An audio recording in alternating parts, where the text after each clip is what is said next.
Meus queridos, a paz do Senhor para todos. Podem sentar, por favor. Segunda epístola do apóstolo Pedro, capítulo 2, versículos 1 e 2. E também houve entre o povo falsos profetas, como entre vós haverá falsos doutores ou mestres, que introduzirão encobertamente heresias de perdição, e negarão o Senhor, que os resgatou, trazendo sobre si mesmos repentina perdição. Versículo 2: E muitos seguirão as suas dissoluções, pelas quais será blasfemado o caminho da verdade. Glória a Deus. Amém? Meus queridos, nós estamos ainda meditando na segunda epístola do apóstolo Pedro. Desde que nós começamos esta epístola, estamos sempre frisando o caráter teológico desta epístola. É bom lembrar que dentro daquilo que nós conhecemos, cada livro da Bíblia, ela tem a sua teologia particular.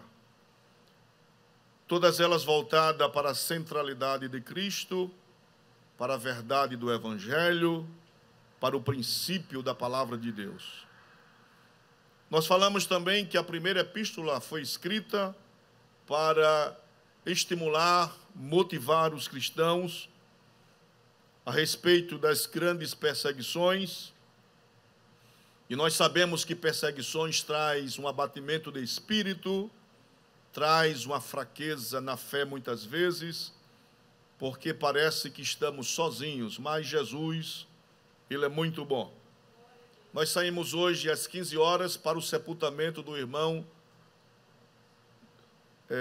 Joaci, querido irmão nosso, eu creio que muitos irmãos conhecem. O Joaci, ele sentiu-se mal ontem, após o almoço, e foi acometido do infarto fulminante. E foi um pesar grande, porque um homem de Deus, um pai de família responsável pelos filhos, seus filhos são assíduos aqui na igreja, uma pessoa muito simpática, e nós perdemos o irmão Joaci. Deus tomou para si.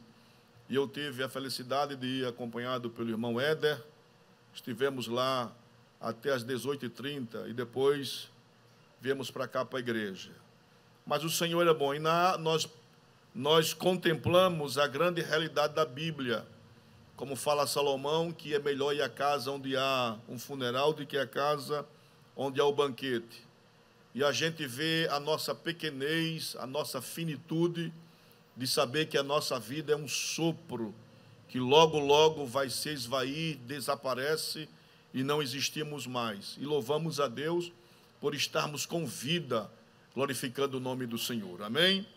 Falando assim, eu quero fazer um chamamento muito especial. O pastor Hermengardo já frisou aqui que nas terças-feiras, nosso pastor presidente, reverendo José Orisvaldo, está ministrando na segunda epístola de Paulo aos Tessalonicenses sobre o espírito do anticristo, já que já começa a trabalhar em toda a humanidade.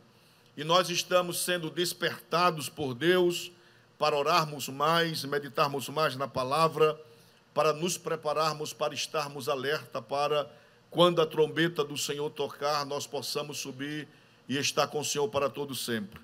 Então eu quero convocar nesta noite a você que nos escuta, para que vocês possam compartilhar, chamar, avisar vizinho, amigo, família, para que possam estar conectados todas as terças-feiras, a partir das 18h30.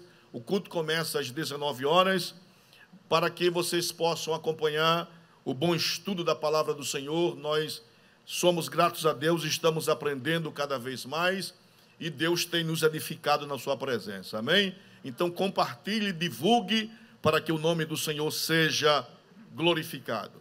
Então a primeira epístola, nós já falamos que é uma epístola de poder alertar os irmãos, incentivá-los pela perseguição, pela dor, pela perda, por tudo quanto a igreja está sofrendo. A segunda epístola é uma epístola muito séria, centrada naquilo que Pedro vai falar sobre os mestres da falsificação da palavra do Senhor. Amém? O apóstolo Pedro, irmãos, ele está fazendo uma transição. Ele sai de falar da veracidade da palavra de Deus e vai falar da loucura, da falsidade dos mestres que estavam dentro da própria igreja, contaminando os crentes que ainda não tinham firmeza espiritual e trazendo um prejuízo tamanho para a obra do Senhor. Amém? Lá em Mateus capítulo 24, versículo 4 e 5, os irmãos sabem que é o Sermão do Monte. Jesus está lá no Monte das Oliveiras, e de lá contempla o templo, e os discípulos estão boquiabertos com a magnificência do templo. Um templo que foi ampliado por Herodes, uma coisa suntuosa. Para os irmãos terem ideia, Herodes contratou 1000 sacerdotes, treinou na arte da construção, do embelezamento, para que eles pudessem adornar o famoso templo de Herodes. E Herodes, ele trouxe muitas coisas preciosas para colocar no templo.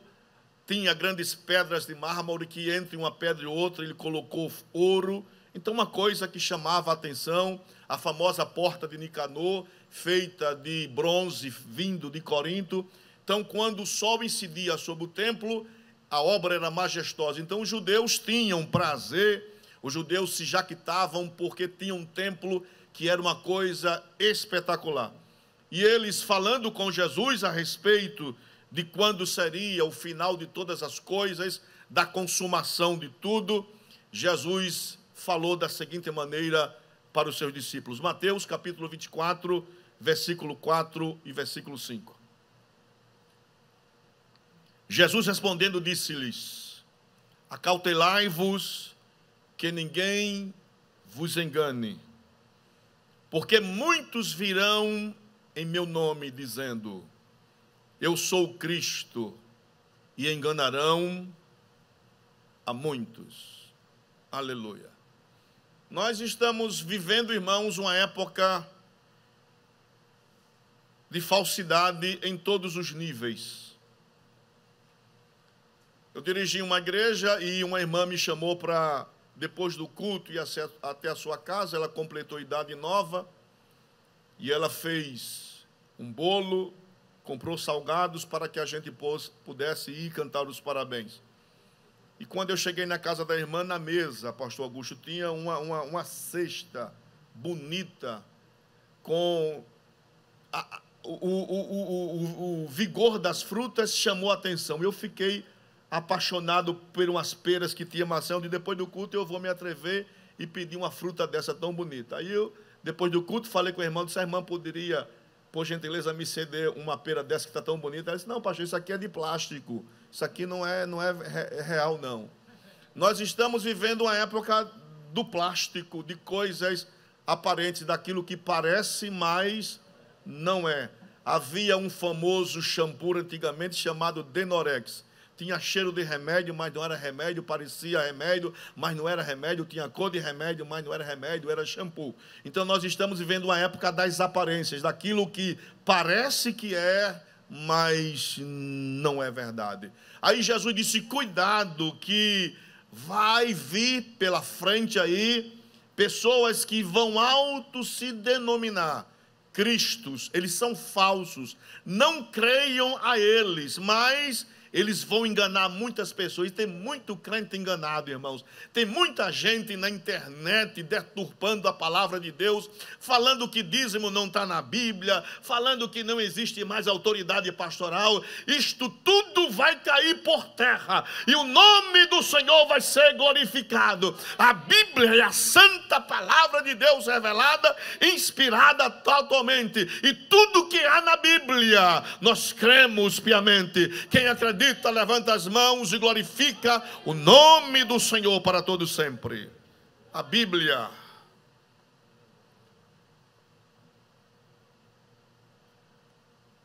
Aleluia. E nós estamos ouvindo aí por falsos ensinadores, falsos mestres que não têm compromisso com a palavra de Deus, que a doutrina não é importante e que cristianismo é relacionamento. Cristianismo é relacionamento, irmãos, mas dentro de uma ótica centrada em Cristo. A essência da igreja é a pessoa de Cristo. Nós somos irmãos pela koinonia, pela comunhão que existe entre nós. Mas isso aqui não é clube, isto aqui não é agremiação, isto aqui é igreja. A igreja está voltada para o sobrenatural. A igreja tem Cristo que está na igreja. Jesus disse: eis que eu estarei convosco todos os dias, até a consumação dos séculos. Então a igreja é um povo que se reúne voltados para Cristo. Louvado seja o nome de Cristo nesta noite. Glórias a Jesus.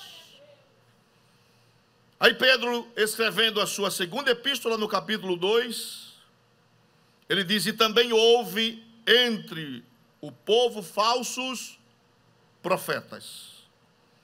Eu já falei que o profeta, irmãos, a palavra profeta é formada por duas palavras, pró e efeme. Pró é que fala por antecipação, aquilo que vem antes, e efeme é a verbalização de uma palavra.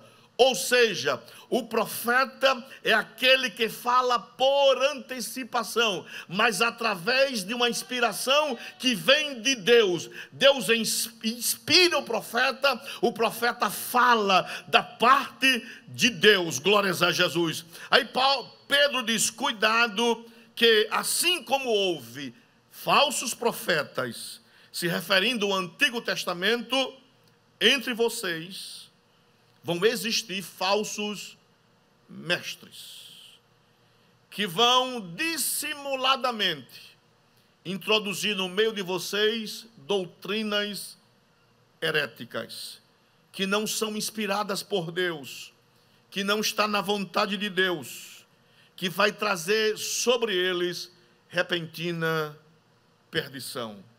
Glórias a Jesus. O grande teólogo R.C. Sproul, ele vai dizer que a maior ameaça do povo de Deus não foi os grandes exércitos, não foram. Não foi o exército da Síria, não foi o exército dos filisteus, não foi o exército dos amalequitas, não foram. E qual é o maior mal que o povo sofreu? Sofreu dos falsos profetas que estavam dentro dos muros de Israel. Esse é o perigo. O que Pedro está dizendo é que estes falsos homens, estes falsos ensinadores, eles estão aonde? No meio do povo de Deus. E precisa uma visão espiritual, precisa um discernimento de espírito, para entender que esses falsos mestres, esses falsos doutores, precisamos entender pela inspiração do Espírito Santo quais as doutrinas que eles estão colocando dentro da casa de Deus. É interessante ver, irmãos, que o diabo, ele faz vários simulacros daquilo que Deus faz. E o que é que ele faz? O diabo, ele cria ou ele projeta falsos pastores. E tem pastores falsos? Tem, irmãos. Se tem pastor verdadeiro, é porque tem pastores falsos. Quem são os pastores falsos? São os pastores que se utiliza do povo para subtrair alguma coisa do povo em benefício próprio. Ou seja, eles não estão preocupados com o povo, eles estão preocupados com a subsistência deles. Mas o verdadeiro pastor é aquele comissionado por Deus, que está preocupado com o povo, que ouve o povo, que incentiva o povo, que ministra para o povo, que prega para o povo, que ora junto com o povo, que sofre com o povo, que se alegra com o povo. Este é o verdadeiro pastor constituído por Deus. Glórias a Jesus. E nós louvamos a Deus que Deus tem colocado um pastor para presidir as nossas vidas no estado de Alagoas. Glórias a Jesus. Que se preocupa com a palavra, que está ligado com a palavra. Se nós prestarmos atenção em muitos cultos, Brasil afora e fora do Brasil, a palavra de Deus está sendo esquecida. As pessoas começam a louvar, e louvam, e louvam, e louvam, e louvam, e louvam, e louvores, louvores. Quando está perto já das 9 horas, aí oração para ouvirmos Deus falar. Aí Deus não fala, irmãos. Por que Deus não fala? Porque a primazia que nós devemos dar a Deus, quando nós estamos nas nossas casas, nos preparando para vir por culto, o nosso pensamento já tem que estar voltado para adorar a Deus. Quando nós chegarmos na igreja, na oração que nós fazemos, nos louvores que nós entoamos, na prestação de atenção da palavra de Deus, na ligação, na conexão com a palavra, isto é um verdadeiro culto. O culto começa em casa e termina aqui na igreja, e quando nós saímos da igreja, nós saímos de mãos levantadas e louvamos a Deus e dizemos: verdadeiramente o Senhor falou conosco nesta noite. Glórias a Jesus. Um alerta para nossas vidas. Então o diabo cria falsos pastores, falsos crentes. Tem falsos crentes? Muito. Que tem aparência daquilo que é real, mas não são. Quem são os verdadeiros crentes? Os verdadeiros crentes são aqueles que são crentes aqui na igreja e são crentes lá fora também. A gente dorme crente e acorda crente, irmãos. A gente tem que falar como crente. Nós temos que nos vestir como crentes, irmãos. A nossa linguagem tem que ser linguagem de crente. Os nossos acordos tem que ser acordo de quê? De crente, irmãos. O crente, quando compra, ele paga, porque ele é crente. E ele sabe que não pode ser velhaco. O crente que é crente não faz gasto de energia na sua casa, não faz gasto de energia na água. Eu conheci um irmão que fazia essas coisas em casa de gente com dinheiro, mas quando ele se converteu, aí uma mulher ligou para ele e disse: olha, aquele negocinho que o senhor faz aí na energia, na água, venha fazer na minha casa. Ele disse: não, senhora, agora eu encontrei com Jesus Cristo, a minha vida mudou e eu não faço mais gato. O meu gato agora é o leão da tribo de Judá, e o leão da tribo de Judá tem olhos como chama de fogo, e 24 horas ele está sobre mim. Glórias a Jesus. Falsos crentes que se comprometem com as coisas e não cumprem.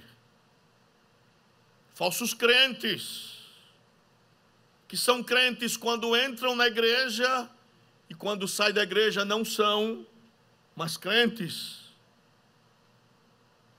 O que o diabo faz? O diabo faz uma falsa doutrina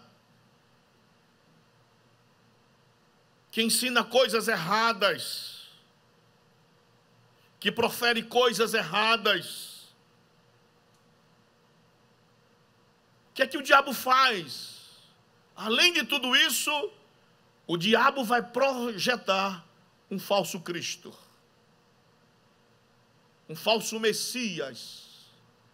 E olhe, pastor Augusto, que o cenário está armado. nós sentimos um clima diferente no ar, que algo está para acontecer a qualquer momento. A noiva está adornada, está preparada. O noivo vai gritar, e o amigo do noivo, à meia-noite, vai dizer: aí vem o noivo, estejais pronto, a trombeta do Senhor vai soar. E a Bíblia diz que aqueles que estão com Cristo, quem morreu, o irmão Joacir ficou sepultado lá no memorial, mas quando a trombeta do Senhor tocar, ele vai sair daquele túmulo, ele vai ser transformado, e nós, se estivermos vivos, vamos ser transformados para estarmos com o Senhor para todo sempre. Louvado seja o nome do Senhor. O que é aquilo que a falsidade faz? Uma teologia sem ética, que quebra os limites, uma teologia podre e pobre, em que as pessoas desconhecem a veracidade da palavra de Deus. Pessoas fastiosas de lerem a palavra do Senhor, de oração, de jejum. E eu fico frenético quando eu vejo seminário sobre jejum. Irmãos, no passado ninguém precisava fazer seminário para jejum. Os crentes jejuavam, liam Bíblia, e Jesus Cristo batizava os crentes lá no banco sentado, nos ensaios de mocidade dos corais. Não precisava muita coisa, eram os crentes se ajoelhando e Jesus visitando os crentes. Eu sou testemunha ocular de que muitos cultos de criança, Deus tomar as crianças, e crianças serem tomadas pelo Espírito Santo, falarem em mistério, bailarem no meio da igreja, e o nome do Senhor ser glorificado, e os pecadores, quando viam aquilo ali, vinham para frente aceitando a Jesus como Salvador. Esta é a doutrina que nós acreditamos, na efusão do Espírito Santo que trabalha em nossa vida. Glórias a Jesus. Aleluia.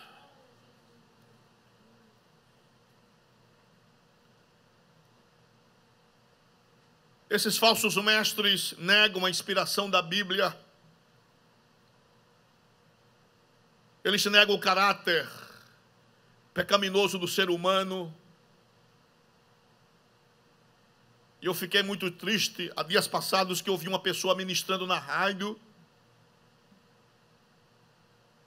e dizendo que você poderia vir tomar a Santa Ceia do jeito que você tivesse. Que Deus é amor, que Deus não está olhando para nada, para pecado, e se você pecou, é que é melhor ainda, pode vir que é a hora de tomar. Eu fiquei horrorizado com isso aí. Eles tiram a essência do pecado do homem, que o homem é mau por natureza, o homem se apressa em derramar sangue, que o homem precisa de Cristo como único e suficiente Salvador, que não há outro intermediador, ou seja, não tem ninguém que ligue o homem ao Pai, a não ser Cristo Jesus, que não há salvação se uma pessoa não aceitar o sacrifício vicário da cruz do Calvário, que não há salvação se ninguém confessar a Cristo como único e suficiente Salvador, que você precisa crer e descer as águas do batismo como testemunho de fé público e notório, que você é uma nova criatura na presença do Senhor Jesus, que você precisa acreditar em tudo que está escrito na palavra do Senhor, que você precisa acreditar que Cristo veio, encarnou-se, tornou-se homem, mas que depois ele ressuscitou no corpo ressurreto, que ele ascendeu ao céu, está sentado à destra de Deus, que um dia há de vir julgar os vivos e os mortos. Que o homem na sua essência moral, ele não consegue chegar perto de Deus, a não ser pela iluminação do Espírito Santo de Deus. Que este homem é limitado, falível e pecador. Que ele precisa urgentemente correr para os pés de Cristo e reconhecer a sua falência moral e aceitar a Cristo como Salvador para ter o seu nome escrito no livro da vida. Quem acredita que o seu nome está escrito no livro da vida, glorifica o nome do Senhor. Que esses falsos mestres não creem mais na morte vicária de Cristo, a morte substituta. Que eu não posso fazer nada para ser salvo, que eu não preciso pagar promessa, que eu não preciso esmurrar meu corpo, que eu não preciso latejar o meu corpo, que eu não preciso fazer junção com outras coisas. A única coisa que me vai redimir do pecado é eu aceitar a morte vicária substituta, em que eu deveria morrer para o inferno, mas Cristo Jesus, Ele se colocou no meu lugar, pagou o preço e me deu acesso a uma tão grande salvação. Glórias a Jesus. Que a salvação é somente pela fé, que precisa crer, precisa testemunhar, precisa dizer que Ele é fiel, e sobretudo acreditar no julgamento eterno. Paulo diz que todos nós hemos de comparecer ante o tribunal de Cristo. Versículo 2, por favor.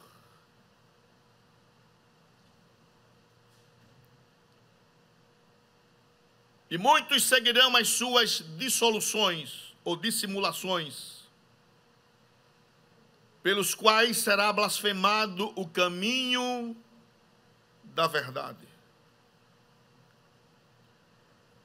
O que é que esses homens vão fazer, irmãos? Ou o que eles são? Judas, versículos 3 e 4, depois os versículos 10, 11, 12 e 13. Epístola Universal de Judas, versículo 3 e 4. Amados, procurando eu escrever-vos com toda a diligência acerca da salvação comum, tive por necessidade escrever-vos e exortar-vos a batalhar pela fé, que uma vez foi entregue aos santos, porque se introduzirão furtivamente alguns, os quais já antes estavam escritos para este mesmo juízo, homens ímpios, que convertem em dissolução a graça de Deus, e negam a Deus, único dominador e Senhor nosso, Jesus Cristo. Versículo 10 ao 13. Estes, porém, dizem mal do que não sabem, e naquilo que naturalmente conhecem, como animais irracionais, se corrompem. Ai deles! Porque entraram pelo caminho de Caim e foram levados pelo engano do prêmio de Balaão e pereceram na contradição de Coré. Estes são manchas em vossas festas de amor, banqueteando-se convosco e apacentando-se a si mesmos sem temor. São nuvens sem água, levado pelos ventos de uma para outra parte. São como árvores murchas, infrutíferas, duas vezes mortas, desarraigadas, ondas impetuosas do mar, que espumam as suas mesmas abominações, estrelas errantes, para os quais está eternamente reservada a negrura das trevas. Misericórdia. Agora nós não, irmãos. O que é que nós somos? Nós somos videira verdadeira. O que é que nós somos?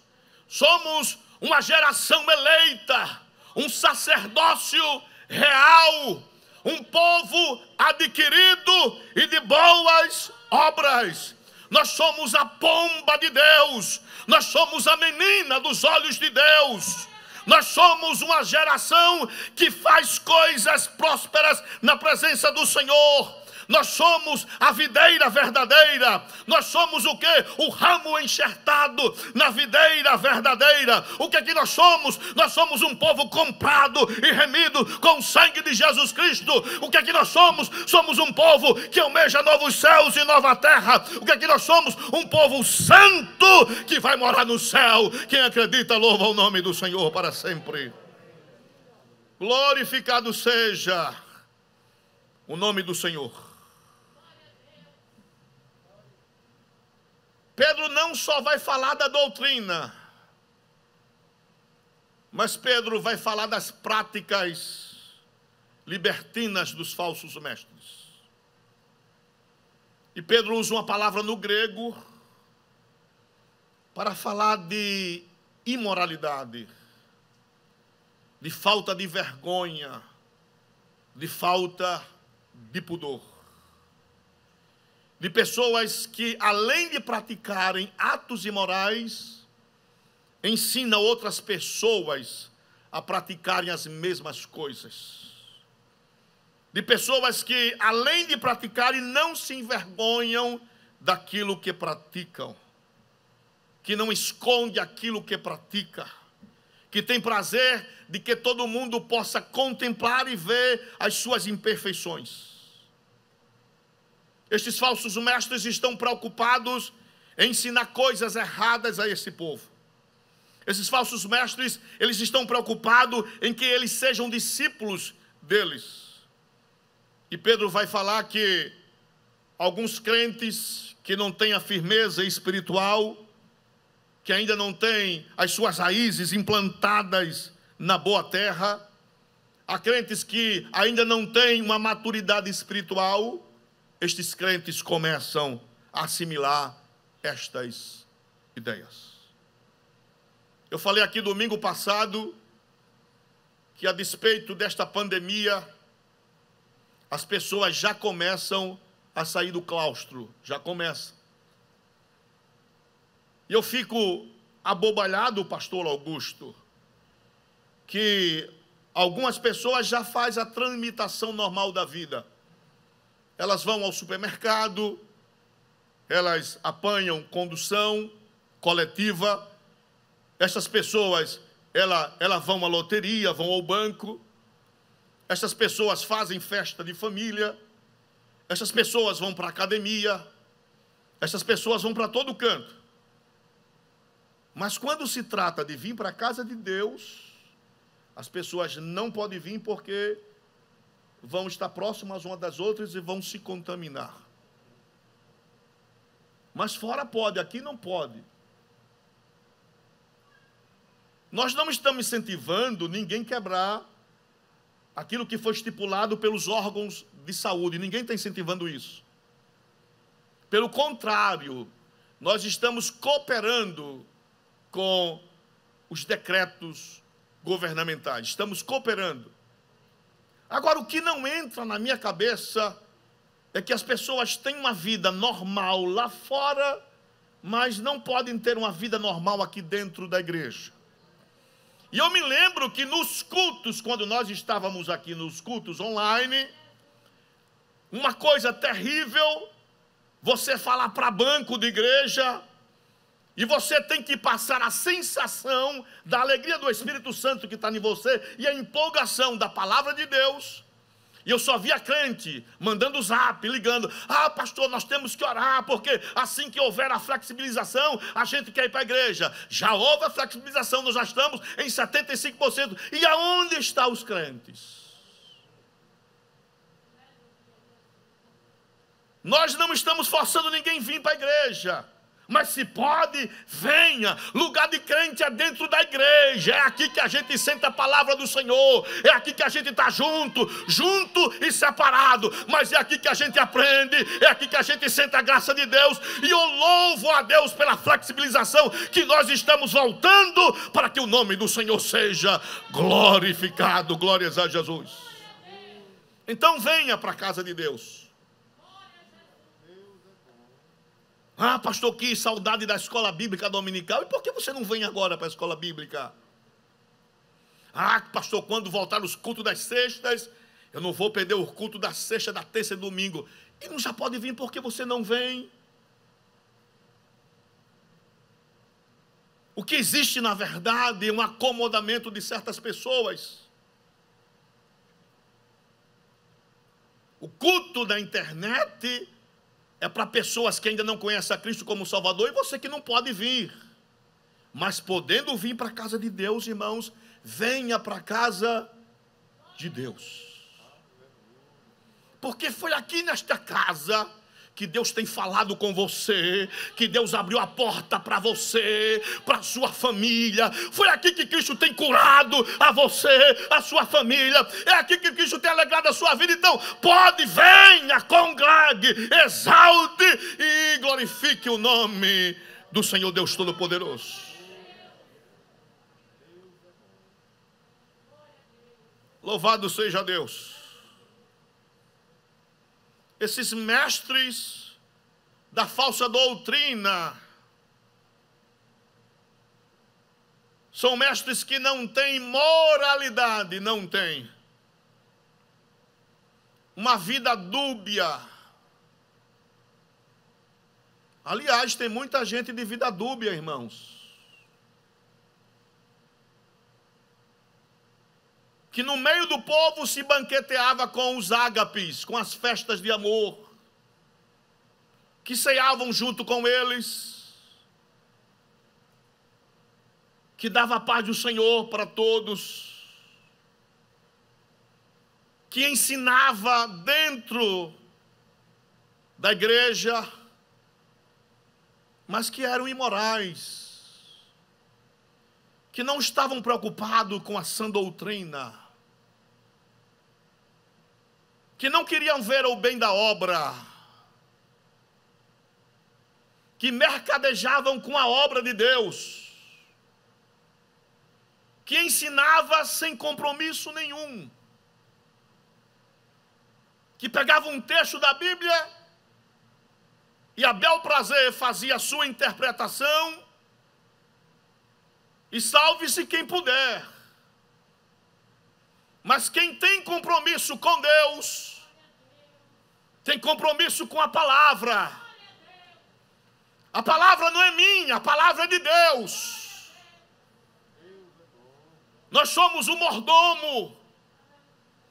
O mordomo é aquele que vai na despensa e pega tudo de bom para entregar às pessoas que vão participar do banquete. Deus vai cobrar da minha vida, da sua vida, se nós tratarmos essa palavra com desdém, se eu não tiver compromisso com essa palavra. E quando eu falo isso, eu estou me referindo ao púlpito e toda igreja, aqueles que ministram a palavra do Senhor, aqueles que louvam a Deus, que vêm para frente louvar. Você tem que ter moralidade para isso, e Deus está olhando para a sua vida. Você precisa abrir a sua boca, cantar, e o povo vê que Deus está falando através do louvor e através da palavra do Senhor.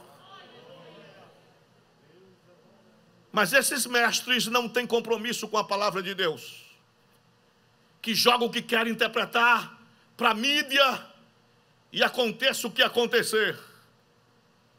Mas quem tem compromisso com a palavra do Senhor, está preocupada com os princípios da palavra de Deus. E esta palavra que Pedro emprega no capítulo 2 é de alguém que perdeu a vergonha, que não sente mais temor das coisas de Deus. Eu conheço uma família simples, que vinham à casa de Deus, que Deus abençoou poderosamente. Deus ampliou as fronteiras, abriu porta de emprego para os membros da família. Essa família foi abençoada por Deus. E quando chegaram na bênção, esqueceram-se do Senhor. É aquilo que o próprio Pedro vai falar aqui na sua segunda epístola. É como o cão que voltou para o seu vômito e a porca que voltou-se a revolver no lamaçal. O que Pedro vai falar de natureza espiritual, de que a pessoa que é transformada pelo Espírito Santo, de quem teve um encontro com Cristo, essas pessoas são transformadas verdadeiramente. Eu fui levar minha esposa a semana passada para fazer alguns exames, e eu encontrei um amigo meu de trabalho há 10 anos passados que eu trabalhei com ele. E ele está com a filhinha dele lá, fazendo o exame. A menina com um problema de infecção urinária, e ele foi fazer para comprovar a infecção. Aí ele olha para a filha dele e disse: esse aqui é o pastor Herman, um homem que sempre nos aconselhou para o bem, que sempre deu testemunho. Você não precisa andar com a melancia na cabeça, nem com outdoor dizendo que você é crente, não precisa. Agora as pessoas precisam ver na sua vida que você é uma nova criatura na presença de Deus. A Bíblia diz que as coisas velhas passaram, e eis que tudo se fez novo. Glórias a Jesus. E eu disse para ele, a filhinha dele é Maria, o nome dela, não é Maria, é Maria. E eu disse para ele: nós vamos orar pela tua filha, para nada dar positivo aí, tudo dá negativo. E ele agradeceu a Deus. Eu convidei para vir para a igreja. Queira Deus que ele venha nos visitar. Jesus Cristo continua trabalhando no meio da igreja. Enquanto o mundo vive nos seus sofismas, a palavra do Senhor, a igreja do Senhor, a noiva de Cristo, ela está de pé, como diz o hino, e o mundo tem que reconhecer Cristo em nossa vida. Glórias a Jesus. Práticas imorais que não se coadunam com a palavra de Deus. E o que me traz pavor é que Pedro diz que estas práticas, estas heresias, irão enganar muitas pessoas. E nós temos por obrigação, pastor Cláudio, pastor Paulo, pastor Augusto Nicásio, você que ensina na escola bíblica dominical, você que é obreiro, você que me ouve nesta noite, nós temos a obrigação, pastor, de manter a sã doutrina, de falar para o povo que o céu é real, que o nosso nome está escrito no livro da vida, que Jesus morreu na cruz do Calvário para que os nossos pecados fossem perdoados, que nós acreditamos no batismo do Espírito Santo, na evidência de línguas estranhas, que os dons espirituais não cessaram, a evidência na igreja dos dons espirituais, de profecia, de manifestação de línguas. Nós cremos nisto aí, que nós acreditamos no arrebatamento da igreja, que nós acreditamos no trugir da última trombeta, que nós acreditamos que existem novos céus e nova terra, que nós também acreditamos que existe o inferno, que nós acreditamos que Jesus está no meio da igreja, que nós acreditamos no Espírito Santo, que nós acreditamos na Trindade Santa, o Pai, o Filho e o Espírito Santo. Se você acredita, louve o nome do Senhor nesta noite. Louvado seja o Senhor pela Bíblia,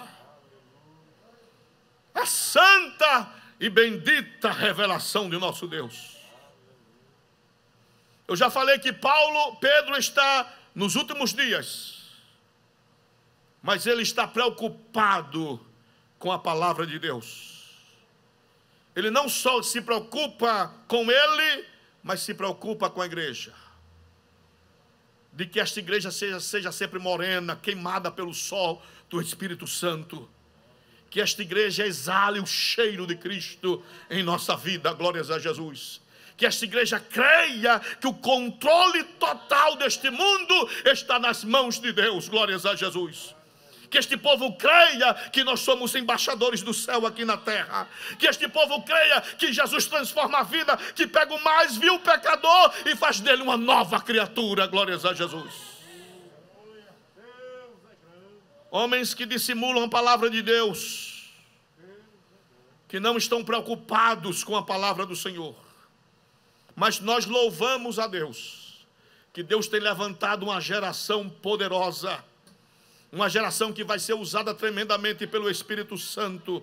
E como eu me alegro quando eu vejo jovens se despontar. Nós tivemos o culto da mocidade domingo, e eu fiquei super feliz quando aquele jovem pregou aqui. Eu disse: meu Deus, abençoe cada vez mais, abençoe, abençoe, faça dele um grande pregador de multidão, para que almas se rendam para o teu reino e o teu nome seja glorificado. Glórias a Jesus. E muitos seguirão as suas dissoluções, pelos quais será blasfemado o caminho da verdade. Irmão, nunca deixe o caminho da verdade ser blasfemado por causa de você, não deixe. Seja luz aqui na igreja, seja luz lá fora, na sua casa, na sua família, na sua rua, na faculdade, na escola, no seu trabalho. Seja um luzeiro para que as pessoas entendam que vale a pena servir a Cristo como único e suficiente Salvador. Que Deus nos abençoe cada vez mais. Eu quero dizer para você que nos escuta nesta noite, que nós não vamos cessar de colocar o WhatsApp aí para você decidir-se para Cristo Jesus. Todo culto é uma oportunidade de você que nos escuta poder aceitar a Cristo como Salvador. E nesta noite, além de orar por pessoas que irão aceitar a Cristo, nós queremos orar por pessoas que estão enfermas, nos hospitais, nas suas casas, pessoas que estão padecendo dores, que estão angustiadas, pessoas que estão com problemas emocionais, para que o Senhor Jesus te visite nesta noite com poder e com glória. Que Jesus liberte a tua vida que me ouve nesta noite. Pessoas que estão aprisionadas pelas correntes de Satanás, mas nesta noite, no nome de Jesus Cristo, a quem nós servimos, toda corrente cai por terra e o nome do Senhor Jesus seja glorificado em nossas vidas nesta noite. Glória a Jesus. Fique de pé, glorificando o nome do Senhor. Aleluia, aleluia. Vamos ouvir os nossos jovens louvarem a Deus. Enquanto você toma a decisão do outro lado, e se você estiver aqui também, dentro da igreja, se você quer entregar a vida para Cristo, nós teremos o maior prazer de orarmos por ti nesta noite. Louvemos ao Senhor. Aleluia. O WhatsApp está na tela aí, você tem a oportunidade de entrar em contato aceitando a Jesus como Salvador. Você que está enfermo, que está angustiado, logo, logo estaremos orando pela sua vida. No nome de Jesus.